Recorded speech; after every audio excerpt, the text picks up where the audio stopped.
Komen-komen, baca komentar kamu.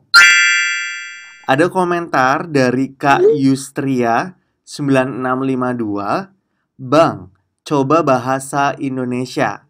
Kemudian ada komentar dari Kak Astri Maulani, Kak, buatin yang bahasa Indonesia dong. Indonesia, prok prok prok prok prok. Ini kayak pertandingan aja ya. Tapi di sini Kak Evan tidak akan bertanding. Seperti biasa, Kak Evan akan membahas soal-soal untuk kamu yang kelas 6. Dan yang pasti masih tetap di channel Bimbel Lucky. Bimbel Lucky, we commit to support your success. Di video kali ini, Kak Evan akan membahas soal tryout USBN materi bahasa Indonesia untuk kamu yang kelas 6. Dan soal yang akan Kak Evan bahas berjumlah 40 soal, di mana 30 pilihan ganda dan 10 soal uraian. Untuk video pertama ini ada 15 soal yang akan Kak Evan bahas. Jadi disimak baik-baik. Dan jangan lupa, seperti biasa, sebelum ke pembahasan, like, subscribe, dan share video ini ke teman-teman kamu agar kita belajar bersama di sini. Yuk, absen yuk. Tulis nama kamu dan sekolah kamu, berasal dari mana, serta kota mana. Tulis di kolom komentar ya. Langsung saja, ini dia pembahasan soalnya.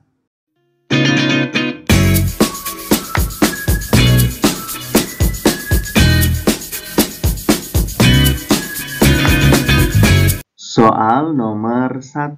Bacalah paragraf berikut. Pertanyaannya, gagasan pokok paragraf tersebut adalah titik-titik-titik. Adik-adik silakan untuk membaca terlebih dahulu untuk paragrafnya. Nah, gagasan pokok ini adalah hal yang menjadi pembicaraan dalam paragraf. Nah, dalam paragraf nomor 1 bercerita tentang banyaknya petani yang gagal karena tidak ada air yang mengaliri sawah mereka. Berarti untuk nomor 1 jawabannya ada di pilihan D. Soal nomor 2. Informasi yang sesuai dengan isi kutipan teks wawancara tersebut adalah titik-titik-titik. Adik-adik langsung saja untuk melihat teks wawancaranya. Di sini terdapat 2 orang yang melakukan kegiatan wawancara. Yang pertama ada Dinda dan Pak Heri. Nah, untuk Dinda sendiri di sini sebagai pewawancara. Nah, pewawancara ini adalah orang yang menanyakan atau bertanya kepada narasumber. Nah, untuk Pak Heri sendiri ini sebagai narasumber atau orang yang memberikan jawaban atas pertanyaan dari pewawancara. Nah, untuk pertanyaannya nomor 2, informasi yang sesuai dengan isi kutipan teks wawancara itu. Di sini Dinda bertanya, bagaimana kondisi tempat wisata ini pasca pandemi, Pak? Nah, kebetulan di sini ada kalimat rumpang, kalimat yang belum diisi oleh Pak Heri. Kemudian Dinda bertanya lagi, wah benar Pak, ternyata tempat ini populer di kalangan wisatawan ya Pak. Kemudian Pak Heri menjawab, benar, apalagi saat akhir pekan, biasanya banyak wisatawan yang berkunjung bersama keluarga untuk melihat benda-benda bersejarah. Ada kata kunci yaitu benda-benda bersejarah. Biasanya untuk benda-benda bersejarah ini terdapat di museum. Berarti untuk jawabannya ada di pilihan A. Soal nomor 3, kalimat yang tepat untuk melengkapi teks wawancara tersebut adalah titik-titik-titik. Nah, ini sama seperti teks wawancara di nomor 2. Pertanyaannya Dinda yaitu bagaimana kondisi tempat wisata ini pasca pandemi, Pak? Nah, untuk kalimat yang tepatnya itu ada di pilihan C. Seperti yang Dinda lihat saat ini, banyak sekali wisatawan lokal mancanegara yang datang. Kemudian nomor 4, di sini terdapat puisi dan pertanyaannya adalah isi dari puisi tersebut. Sungguh indah alam negeri Indonesia, terbentang luas dari Sabang sampai Merauke, mulai dari Pulau Miangas sampai Pulau Rote. Lautan biru dan sawah menghijau, ragamnya suku dan budaya, ragamnya agama dan bahasa, itulah kekayaan Indonesia. Jadi ini menceritakan tentang kekayaan alam Indonesia. Berarti ada di pilihan C, yaitu Indonesia memiliki kekayaan alam dan budaya. Nomor 5, amanat yang ingin disampaikan penulis kepada pembaca adalah titik-titik-titik. Ini sama seperti puisi nomor 4 dan pertanyaannya di sini adalah amanat. Amanat ini adalah pesan yang akan disampaikan penulis pada pembacanya. Untuk jawaban nomor 5 itu ada di pilihan D. Mari bersyukur akan kekayaan yang Indonesia miliki. Nomor 6, pertanyaannya adalah sikap yang dapat diteladani dari tokoh Chika dalam cerita tersebut adalah titik-titik-titik. Adik-adik, untuk sikap yang dapat diteladani, ini berarti merupakan sikap yang baik, yang patut kita tiru. Sikap yang perlu kita tiru dari tokoh Chika itu adalah murah hati. Ada di pilihan D. Nah, untuk pilihan C, tinggi hati, ini maknanya adalah sombong. 7. Kalimat tanya yang sesuai dengan isi paragraf di atas adalah titik-titik-titik. Langsung kita lihat untuk paragrafnya.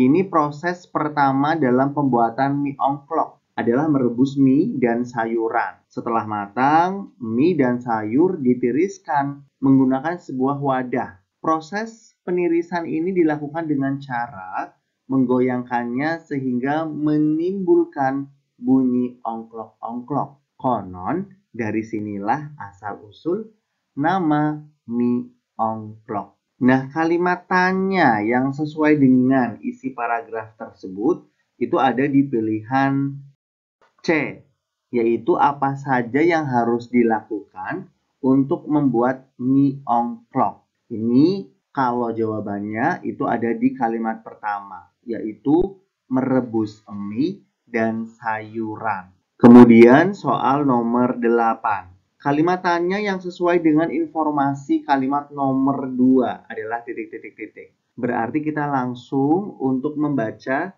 kalimat nomor 2 saja. Untuk kalimat nomor 2 yaitu penciptanya adalah Kanjeng Raden Tumenggung Wireksodiningrat pada tahun 1898.